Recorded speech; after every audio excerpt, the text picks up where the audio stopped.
Electric highway, hydrogen, इस पर हम लगातार काम कर रहे हैं। और मेरा तो एक दिन सपना है कि इस देश से पेट्रोल डीजल को पूरी तरह निकाल देना है, और हमारी समस्या का मूल है वो। तो अब आगे मैंने आज वो भी सुझाव दिया कि जम्मू से श्रीनगर एक air condition electric bus luxury coach, जिसमें डबल डेकर बस शुरू कर, अभी मैंने मुंबई में electric double decker bus launch की। अब देश में हजारों बसेस आई है। डीजल की बस चलती है तो 115 रुपए किलोमीटर खर्चा आता है, और इलेक्ट्रिक के बस का खर्चा नॉन एसी का 39 रुपीज और एसी का 41 रुपीज आता है। तो मैंने उनको कहा कि दो बस, एक double decker bus luxury coach Jammu से श्रीनगर शुरू हो जाएगा, तो एयर होस्टेज जैसी चाय पानी सब मिलेगा लोगों को, और कंफर्टेबली बिजनेस क्लास जैसी सीट होगी, और टिकट रेट आज के बस से 25% कम होगा। अगर आप करना चाहते तो आप करिए, प्राइवेट करना चाहते तो तुरंत मैं उनको भेज देता हूं जो शुरू करना चाहते हैं। तो इससे काफ़ी अच्छी पोल्यूशन भी कम होगा, कंफर्ट्स भी बढ़ेंगे। निश्चित रूप से ये जो जम्मू से श्रीनगर जो मार्ग है, इसको 4 लेन डिज़ाइन करने में, इसमें भू तकनीकी और भू वैज्ञानिक जांच के आधार पर ये भूस्खलन की बाधा को, ये बहुत ही प्रॉब्लमेटिक है। आज भी हमने कुछ स्पॉट देखे हैं, और मैं बहुत बार जब मैं देखता नहीं था तो मैं कहता था काम क्यों नहीं होता, ये क्यों बदला। पर आज मुझे ध्यान में आया कि ये बहुत ही कठिन काम था। हमारे अधिकारियों ने, कॉन्ट्रैक्टरों ने बहुत कठिनाइयों के बाद और इन्वायरमेंट फॉरेस्ट को प्रोटेक्ट करते हुए काम किया है। उनको भी मैं बधाई देता हूँ। ये रामबन से बनियाल, यही सबसे कठिन काम है। और इस खंड में 40 किलोमीटर का जो एग्जिस्टिंग रोड है, इसका पहले चौड़ीकरण करना था, और इसमें लैंडस्लाइड्स होती थी, काफ़ी समस्या हो रही थी, बीच में काफ़ी बड़ा संकट आया। अभी परसों तो हम लोग, कल जब वहाँ थे जोजिला में, तो वहाँ 2 लोग मर गए हमारे काम करने वाले, और कॉन्ट्रैक्टर की पूरी मशीनरी खत्म हो गई। तो ये जिस प्रकार का यहाँ का जो एक क्लाइमेट है, वो एक बड़ा चैलेंजिंग है, और इसलिए इसके डिज़ाइन को भी बदलना पड़ा। काफ़ी 7 किलोमीटर में 3 टनल तथा 6 किलोमीटर में 4 वाइडक्ट बनाने पड़ेंगे, उसका खर्चा बढ़ा। पुराने कॉन्ट्रैक्टर काम करते करते थकते गए, उनके साथ भी अड़चने आई। और अब ये इसमें 40 किलोमीटर से 10 किलोमीटर का काम हो गया है, और 30 किलोमीटर का काम केवल होना है। इसमें मरोग डिगडोल टनल जो है वो छोड़कर ये पूरा काम जनवरी 24 तक पूरा करने की कोशिश हम करेंगे। और एक टनल जो है ये केवल जो थोड़ी बाकी रह सकती है, जिसका काम अभी शुरू हुआ है। दूसरा जो इम्पोर्टेंट कॉरिडोर है वो जम्मू से चेनानी, डोंडा, किश्तवाड़, अनंतनाग है। वो हमारी NHAIDCL बना रही है। आपको पता होगा कि जब हमारी सरकार आई तो हमने प्रधानमंत्री जी से अनुरोध किया था कि जो हमारे हिल प्रदेश है, पर्वतीय प्रदेश है, उसमें ध्यान नहीं दिया जाता है। तो अरुणाचल, मेघालय, त्रिपुरा, उत्तराखंड, हिमाचल, कश्मीर और भी नॉर्थ ईस्ट के कुछ है, वहाँ बहुत अड़चने, वहाँ प्रायोरिटी नहीं मिलती। तो उसके काम के लिए हमने NHAIDCL की स्थापना की है, और उनके पास से कॉरिडोर 2 का काम दिया है। ये जम्मू जिले के खिलानी से अनंतनाग तक 13,000 करोड़ की लागत से हम 225 किलोमीटर 2 लेन पेव शोल्डर के मार्ग का निर्माण हो रहा है। यह मार्ग पहले 246 किलोमीटर था, और नया DPR बनाकर इसको हमने 21 किलोमीटर कम किया है, 10% रिडक्शन इन डिस्टेंस। फिर चेनानी से सुध महादेव, ये 265 करोड़ की लागत से 17 किलोमीटर सड़क निर्माण का काम सितंबर 2023 तक पूरा हो जाएगा। सुध महादेव के पास 3,703 करोड़ की लागत से 5.4 किलोमीटर की 2 टनल का टेंडर हम 30 अप्रैल 2023 तक हो जाएगा। गोहा से खिलानी तक 228 करोड़ की लागत से 9 किलोमीटर सड़क का निर्माण कार्य जून 2023 में पूरा हो जाएगा। जो खिलानी बाईपास से आगे 750 करोड़ की लागत से हम 1.5 किलोमीटर की टनल के निर्माण का काम मई 2023 में पूरा हो जाएगा। खिलानी से छात्रू तक 2,850 करोड़ की लागत से 82 किलोमीटर सड़क निर्माण का काम जुलाई 2023 तक पूरा हो जाएगा। इस मार्ग में जो ब्लैक स्पॉट थे एक्सीडेंट्स के लिए, उसको समाप्त करने के लिए चाइनीज 83 में 91 करोड़ की लागत से 1 किलोमीटर अप्रोच रोड से टनल का निर्माण किया जा रहा है, जो मई 2023 में पूरा हो जाएगा। छात्रू से सिंहपुरा होकर वायलू तक 4,008 से 8 करोड़ की लागत से हम 16 किलोमीटर की सड़क और 10 किलोमीटर की टनल का टेंडर 30 अप्रैल 2023 तक हो जाएगा। फिर वायलू से दोनीपोआ तक 285 करोड़ की लागत से 28 किलोमीटर के सड़क का निर्माण अप्रैल 2023 तक हो जाएगा। दोनीपोआ से अलस्टॉप तक 260 करोड़ की लागत से 8.5 किलोमीटर सड़क का निर्माण मई 2023 तक हो जाएगा। अनंतनाग से में बाईपास के जरिए जम्मू से श्रीनगर के मार्गों को भी जोड़ा जाएगा। ये जो तीसरा कॉरिडोर है वो भी उतना ही इंपॉर्टेंट है कि कभी कभी क्लाइमेट के कारण बहुत बार प्रॉब्लम आते हैं। वो है जम्मू अखनूर राजौरी पुंछ और उरी मार्ग। इसमें बीआरओ काफी काम कर रहा है। जम्मू से अखनूर होकर पुंछ तक 6000 करोड़ की लागत से 119 किलोमीटर के मार्ग का निर्माण हो रहा है। जम्मू से खाती चौक तक 25 किलोमीटर के सड़क निर्माण का काम जून 2023 तक पूरा हो जाएगा और बाकी जो 5 किलोमीटर का काम है वो अवार्ड हो गया है। अखनूर से चौरा तक 16.45 किलोमीटर का टेंडर हो गया है और यह काम जून 2023 तक अवार्ड हो जाएगा। चौकी से सुंबल तक ये 9.3 किलोमीटर का काम अगस्त 2024 तक हो जाएगा। भल्ला से बलसामा तक 18.5 किलोमीटर का काम सितंबर 2024 तक हो जाएगा।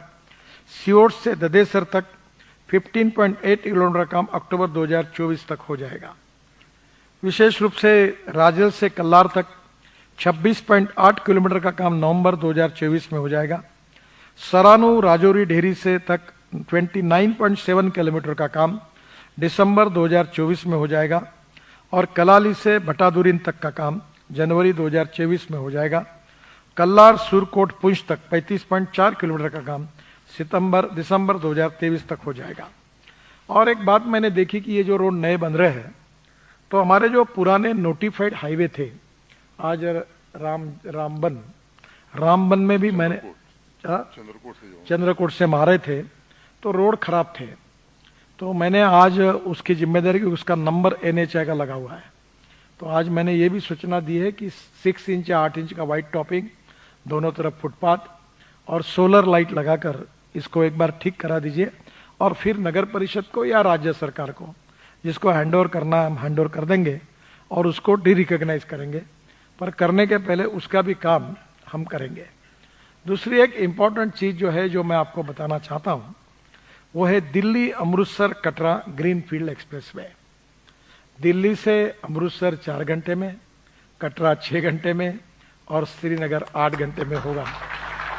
तो ये वैष्णव देवी से मुझे नहीं लगता कि अब कोई जम्मू हवाई जहाज से आएगा। जब ये रोड हो जाएगा, वैसे मैं पहले कहता तो लोगों का विश्वास नहीं बैठता, अभी दिल्ली से देहरादून 2 घंटे में, हरिद्वार 2 घंटे में, तो मैंने कहा दिसंबर के बाद एक भी हवाई जहाज दिल्ली से देहरादून नहीं आएगा। मैं जब मुंबई में मंत्री था तो मुंबई से पूरा हाईवे हमने बनाया था, तो मैं कहता था कि ये हाईवे 8 जेट एयरवेज की फ्लाइट आती थी, तो मैंने कहा ये हाईवे बन गया तो ये फ्लाइट बंद हो जाएगी, तो लोग विश्वास नहीं रखते थे। जैसे हाईवे बना पूरी फ्लाइट बंद हो गई। तो मुझे लगता है कि अब जैसे देहरादून की फ्लाइट बंद हो जाएगी वैसे जम्मू की फ्लाइट बंद नहीं होगी, बाकी जगह से जम्मू में फ्लाइट आएगी डायरेक्ट हिंदुस्तान की, जबकि दिल्ली की फ्लाइट में केवल आएगा पर बाकी फ्लाइट बढ़ेगी। आप तो एलजी साहब ने मुझे बताया कि उन्होंने फ्यूल पर टैक्स कम लगाने के कारण को बड़े प्रमाण पर फ्लाइट आ रही है, और मैं तो आगे उनको कहूंगा कि पानी पे उतरने वाला हवाई जहाज अभी 100 आ रहे हैं, उसका भी वो, मैं जब शिपिंग मंत्री था तो मेरा सपना था, मैंने उसके ट्रायल ली थी, वो एमपीबीएस सी प्लेन था, तो एयरपोर्ट अथॉरिटी बहुत मुश्किल कर रही थी परमिशन देने में, तो मैंने उनको कहा था कि ये जो एमपीबीएस सी प्लेन है जिसको आप एरोप्लेन कहते हैं, मैं इसको फ्लाइंग बोट कहूंगा और नया कानून बना के मैं क्लियर करूंगा। तो उसका कानून भी क्लियर हो गया। अब भारत सरकार बहुत सी जगह वो शुरू कर रही है। और ये जो दिल्ली अमृतसर कटरा ग्रीनफील्ड है, ये दिल्ली से वैष्णो देवी तक 40,000 करोड़ की लागत से 670 किलोमीटर 4 लेन ग्रीन एक्सप्रेसवे ये दिसंबर 2024 तक पूरा होगा, ऐसा मुझे कहा है। हम लोग कोशिश करेंगे कि मई में चुनाव है, अब चुनाव के बाद हो गया हमें क्या फायदा है, हमें तो उसका उद्घाटन करना है। साफ बात करने में मुझे कोई संकोच नहीं होता। तो ये किसी भी हालत में आचार संहिता लगने के पहले NHI ये काम को पूरा करें, ऐसी मैं उनको सूचना करता हूं, और प्रधानमंत्री के हाथ से हम इसका उद्घाटन करेंगे फरवरी मार्च में। हाँ, दिल्ली से कटरा की दूरी जो है 737 किलोमीटर है। ये एक्सप्रेसवे 58 किलोमीटर की दूरी कम हो जाएगी। इससे दिल्ली से अमृतसर का मैंने बताया आपको। ये एक्सप्रेसवे इंपॉर्टेंट ये कि सिख समाज की प्रमुख धार्मिक स्थल जो है अमृतसर के स्वर्ण मंदिर में, इसमें संधू साहब थे हमारे, तब हम बाहर से जा रहे थे। फिर हमने निर्णय किया कि अंदर से भी 4 गुरुद्वार इंपॉर्टेंट है। इसमें से स्वर्ण मंदिर, कपूरथला के सुल्तानपुर लोधी गुरुद्वारा, गोइंदवाल साहिब गुरुद्वारा, खंडूर साहिब गुरुद्वारा श्री तरन तारण दरबार साहिब को भी हमने जोड़ रहे हैं। ये भी हमने बाद में जोड़ने का निर्णय किया। ये एक्सप्रेसवे अंबाला, मोहाली, संगरूर, पटियाला, लुधियाना, जालंधर, कपूरथला, कठुआ, सांबा से गुजरेगा। और ये कटरा एक्सप्रेस हाईवे कपूरथला जिले में सुल्तानपुर लोधी के पास अमृतसर जामनगर कॉरिडोर से जोड़ा जाएगा और इससे जम्मू से राजस्थान, गुजरात की कनेक्टिविटी हो जाएगी। ये एक्सप्रेसवे का कुंडली, पलवल, मानेसर, ये मैं ज़्यादा बात नहीं बताता, आपको एक ही बात बताऊंगा। हम लोग बचपन में नारा देते थे, जहाँ हुए बलिदान मुखर्जी वो कश्मीर हमारा है, इतना ही हमको मालूम था। मैं बचपन में मेरी माँ यहाँ आई थी तो वो अखरोट लेके आई थी, वही याद कश्मीर की थी। पर अब आप कश्मीर से कन्याकुमारी, ये सपना पूरा होगा। जैसे आप मनाली से निकलेंगे तो वहाँ हमने अटल टनल बनाई है, जो 3.5 घंटे रोहतांग पास जाने के लिए लगता है, वो टनल 8-9 मिनट में जाती है। वहाँ से फिर 4 टनल हम बना रहे लद्दाख लेह तक, अच्छा रोड बना रहे। और उसके बाद में लद्दाख लेह से जोजिला टनल है, जोजिला टनल के बाद झेडमोर है, झेडमोर से श्रीनगर है, और श्रीनगर से आकर आप कटरा रोड से डायरेक्ट दिल्ली जाओगे, अमृतसर रोड से दिल्ली। और दिल्ली मुंबई हाईवे से दिल्ली मुंबई 12 घंटे में हमारा हाईवे इनॉग्रेट हुआ है, कुछ पार्ट उसका ओपन हो रहा है, दिसंबर तक काफी हो जाएगा। और ये हाईवे जाता है मुंबई। आपको उसको हमने सूरत को वहां रोकेंगे, और सूरत से नासिक, नासिक से अहमदनगर, अहमदनगर से सोलापुर, सोलापुर से कर्नूल। उसमें 3 पैकेज का भूमि पूजन प्रधानमंत्री ने काम भी शुरू कर दिया है। और कर्नूल से कन्याकुमारी, चेन्नई, हैदराबाद, त्रिवेंद्रम, मैंगलोर पूरे साउथ को कनेक्टिविटी होगी। तो अब इसके बाद उत्तर भारत के लोगों को मुंबई जाने की जरूरत नहीं, कोल्हापुर और सोलापुर जाने की जरूरत नहीं। इससे चेन्नई से दिल्ली का डिस्टेंस 312 किलोमीटर कम होगा। तो सही में ये कश्मीर से कन्याकुमारी, ये ग्रीन एक्सप्रेस हाईवे जो है, ये सही में सपना पूरा होगा। इस बात की मुझे खुशी है। हम लोग करीब 35,000 करोड़ के 27 टनल तैयार कर रहे हैं। समय की कमी है, हमको जाना है, तो मैं उसको वेबसाइट पे डाल दूंगा। वैसे कल मैंने श्रीनगर में ये बातें बताई थी। अमरनाथ मार्ग के बारे में एक इंपॉर्टेंट बात केवल कहूंगा कि हमारे मनोज जी ने हमारे पास मांग की थी कि अमरनाथ तीर्थयात्रियों के लिए मार्ग निर्माण का प्रस्ताव, उसको आज मुझे खुशी हो रही है कि हमने स्वीकृति दी है। और 5,300 करोड़ की लागत से 110 किलोमीटर 4 लेन 2 लेन पेव शोल्डर के मार्ग निर्माण की मैं आज घोषणा करता हूं। खानाबल से चंदनवाड़ी तक 1800 करोड़ की लागत से 73 किलोमीटर 4 लेन मार्ग डीपीआर 2023 तक बन जाएगा। फिर चंदनवाड़ी से पंचतरणी होकर बालटाल तक 3,500 करोड़ की लागत से 37 किलोमीटर 2 लेन पेव डीपीआर अक्टूबर 2023 तक बन जाएगा। और इस मार्ग से शेषनाग पंचतरणी के बीच 10.8 किलोमीटर के टनल हम बना रहे हैं, जिसके यात्रियों को विशेष रूप से जो हमारे यहाँ काफी संकट आती है वो नहीं रहेंगे। पंचतरणी से अमरनाथ जी पवित्र गुफा तक 5 किलोमीटर 5.5 मीटर चौड़ा पक्का पैदल पथ बनाया जाएगा, जिसमें मार्ग के दोनों तरफ सुरक्षा के लिए बैरिकेड बनाए जाएंगे। अमरनाथ पवित्र गुफा की यात्रा का समय में उससे कमी आएगी। अमरनाथ की पवित्र गुफा की यात्रा 3 दिन का समय लगता है। इस मार्ग के निर्माण से श्रद्धालुओं के वाहन से श्रीनगर से अमरनाथ गुफा की यात्रा केवल 7 से 8 घंटे में होगी। अभी इस यात्रा की स्थिति में श्रीनगर से पहलगांव 90 किलोमीटर 2 घंटे, अभी की स्थिति बहुत ही कठिन है, इसका मैंने ऑलरेडी उल्लेख किया है।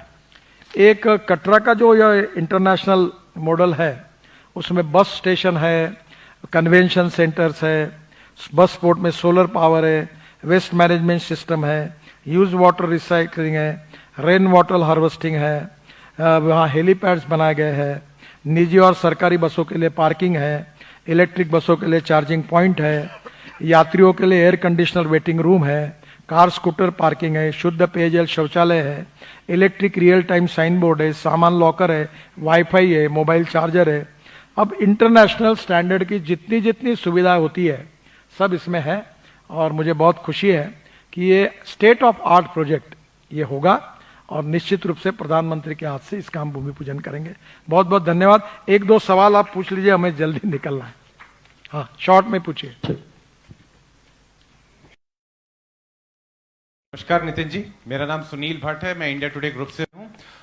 नितिन जी, अगर हम देखें तो जो आप कार्य कर रहे हैं, जो रोडों का जाल पूरे देश में बिछा रहे हैं, इसकी प्रशंसा सभी लोग कर रहे हैं, यहाँ तक कि विपक्षी दलों के नेता भी आपकी काफी प्रशंसा करते हैं। लेकिन नितिन जी, इसमें एक अहम विषय है कि सड़क दुर्घटनाएं जो हैं उसको लेकर क्या कदम उठाए जा रहे हैं, क्योंकि आने वाले समय में जैसे जैसे नई सड़कें बनेंगी ये एक बहुत बड़ी चुनौती होने वाली है। और दूसरा प्रश्न मेरा आपसे एक व्यक्तिगत प्रश्न है कि गडकरी जी, जैसे मैंने कहा कि आप बहुत अच्छा कार्य कर रहे हैं, आपकी प्रशंसा सभी तरफ से हो रही है, लेकिन कभी कभार आप ऐसे बयान दे देते हैं कि आप कह रहे हैं कि राजनीति से मन भर गया है, तो उसका कयास अलग अलग तरीके से निकल रहे हैं। क्या नितिन गडकरी राजनीति से संन्यास लेंगे? नहीं, मैं संन्यास वगैरह कोई लेता नहीं। प्रॉब्लम क्या है कि राजनीतिक नेता केवल सत्ता कारण करते हैं। मैं किसानों में कम से कम प्रोजेक्ट चलाता हूं बहुत से, 2,500 करोड़ टर्नओवर है और 20,000 लोगों को रोजगार मिला है। मैं ऑर्गेनिक फार्मिंग, बायोफ्यूल्स, ये हैंडलूम, हैंडीक्राफ्ट, इसमें रुचि में काम करता हूं। तो मैंने कहा कि ये काम में ज्यादा समय देने की मेरी इच्छा है। दुर्भाग्यवश कोई तो भी एक पत्रकार, आप जरा याद रखना मेरी बात को, एक गलत न्यूज देता है अपने वेबसाइट पर, 4 घंटे के बाद निकाल लेता है और देश भर की मीडिया रात भर कार्यक्रम, गडकरी ने क्या कहा, उसने क्या कहा, आप चलाते हो। This is a question related the credibility of the media. मैंने ऐसा कहा नहीं था। दूसरी बात, रोड सेफ्टी का बहुत इंपॉर्टेंट इशू है और मैं ये स्वीकार करता हूं कि इसमें हमको और काम करना है। रोड इंजीनियरिंग, ऑटोमोबाइल इंजीनियरिंग में काम किया हमने, इन्फोर्समेंट में नया एक्ट लाया, ब्लैक स्पॉट को इम्प्रूव किया। पर मैं 8 साल के बाद ये समझ में आया मेरे कि ये रिलेशन है ह्यूमन बिहेवियर के साथ। रेड सिग्नल लगा तो रुकना चाहिए, मोबाइल कान में लगाकर स्कूटर कार नहीं चलानी चाहिए, लेन डिसिप्लिन का पालन करना चाहिए। तो हम मीडिया भी सहयोग कर रही, लोग भी कर रहे, पर ये बात है जो दुख के साथ कहता हूं कि अभी भी इसमें हम समाधानकारक काम नहीं कर पाए। हर साल 5 लाख एक्सीडेंट होते हैं, 1.5 लाख मौतें होती है, 3% जीडीपी उसमें जाता है देश का, और we are highest in the world. हम कोशिश कर रहे, आप सबके सहयोग से जरूर करेंगे। बाकी एक बात आपने जो पूछी कि ये काम मैं अकेला नहीं करता, हमारी अधिकारी, हमारे कॉन्ट्रैक्टर एक टीम के रूप में रात दिन काम करते हैं और वो भी मेहनत करते, तो ये क्रेडिट मेरा अकेले का नहीं है। कभी कभी मिनिस्टर होने के नाते मुझे और डॉक्टर साहब को क्रेडिट मिलता है, but that credit goes to all team work और contractor, labours, engineers, authority engineers, independent engineers, राज्य सरकार का सहयोग, रेवेन्यू के अधिकारी, इन्वायरमेंट फॉरेस्ट के अधिकारी, क्योंकि हिंदुस्तान में कोई काम करो नहीं कहता, जो आता बोलता काम बंद करो पहले। तो ये आप लोग कम से कम सहयोग करते हैं, इसी के कारण the credit goes to all the stakeholders. Thank you. चले सर। मित्रों, हम अभाव के कारण अब ज्यादा सवाल नहीं ले सकेंगे, फिर कभी आएंगे तो आपसे जरूर बात। एक जितेंद्र सिंह कुछ बोल रहे, एक बात मैं बताने के लिए भूल गया, एक मिनट। ये कटरा से लेकर ये सब काम जो हुआ है, इसमें मैं बहुत धन्यवाद दूंगा जितेंद्र सिंह जी को कि हर काम के बारे में मेरे पीछे लगातार वो पीछे, तो उनको भी मैं धन्यवाद देता हूं कि उनके बहुत से सपने पूरे हो रहे हैं। मेरे तरफ से उनको बहुत बहुत बधाई। सर, आपकी अनुमति है, क्योंकि यहाँ पर मीडिया के सारे मित्र यहाँ उपस्थित हैं। एक आज ये भी निर्णय लिया कि रामबन और बनिहाल के बीच का जो स्ट्रेच है उसके बाजू में हम लेवेंडर की कल्टीवेशन प्रमोट करेंगे, ब्यूटिफिकेशन भी होगा, टूरिज्म प्रमोट होगा और भद्रवाह की तर्ज पर एग्रीटेक स्टार्टअप्स का एक नया आयाम होगा। दूसरा, एक्सप्रेस कॉरिडोर को लेकर के 2 मांगे आ रही थी, बीच बीच में कुछ दुकानें थी, तो 2 जगह हैं जो यहां से परिचित है इस क्षेत्र के लोग, एक जटवाल, एक कूटा, वहां पर कुछ दुकानें थी। कॉम्पनसेशन देने के बावजूद वो पूरी तरह से संतुष्ट नहीं थे, वो चाहते थे कि दुकानें भी उन्हें मिले। तो गडकरी साहब ने एलजी साहब को सुझाव दिया है और एलजी साहब ने सहमति अपनी दी है कि वहां पर स्टेट लैंड उनको दे दिया जाएगा प्रदेश की ओर से, और एनएचएआई की ओर से कॉम्पनसेशन नई दुकानें बनाने की, यानी दुकान के बदले में उन्हें दुकान मिल जाएगी। कूटा में भी इसी तरह, बनिहाल में जहां ये इन्होंने बात की, वहां हमने एक अच्छा इंटरनेशनल रिसोर्ट और ये हैंडलूम हैंडीक्राफ्ट्स के लिए अच्छा सेंटर बनाने की। और दूसरा सर, क्योंकि मैं क्षेत्र का प्रतिनिधि भी हूं, ये जो 47 टनल हैं, इनमें से 4 जो बड़े हैं उनमें से 3 हमारे क्षेत्र में आ रहे हैं। एक श्यामा प्रसाद मुखर्जी टनल, एक आपका काजीकुंड और एक जो नया टनल अब पीड़ा के साथ बन रहा है। अगर आप भी चाहते हैं डॉक्टर या इंजीनियर बनना तो आ जाइए सुपर्ब 30 जम्मू में, क्योंकि अब सुपर्ब 30 जम्मू में खुल चुकी हैं एडमिशन्स। यहां आपको मिलेगी नीट जेईई एग्जाम की कोचिंग और 8वीं से लेकर 12वीं तक के स्टूडेंट्स के लिए special coaching classes. Superb 30 Jammu में अब दाखिला लेने वाले पहले 100 स्टूडेंट्स को दी जाएगी 90% स्कॉलरशिप। बेहतरीन फैकल्टी से ले 15 दिन का फ्री डेमो क्लासेस। तो आज ही अपनी सीट करें बुक। जम्मू में कच्ची छौनी, बटिंडी मोड़ और गांधीनगर में अप्सरा सिनेमा के पास हैं हमारे सेंटर्स। अधिक जानकारी के लिए संपर्क करें 7670068686 6006936074 पर। जम्मू कश्मीर की खबरों के लिए जुड़े रहिए जेके अपडेट के साथ।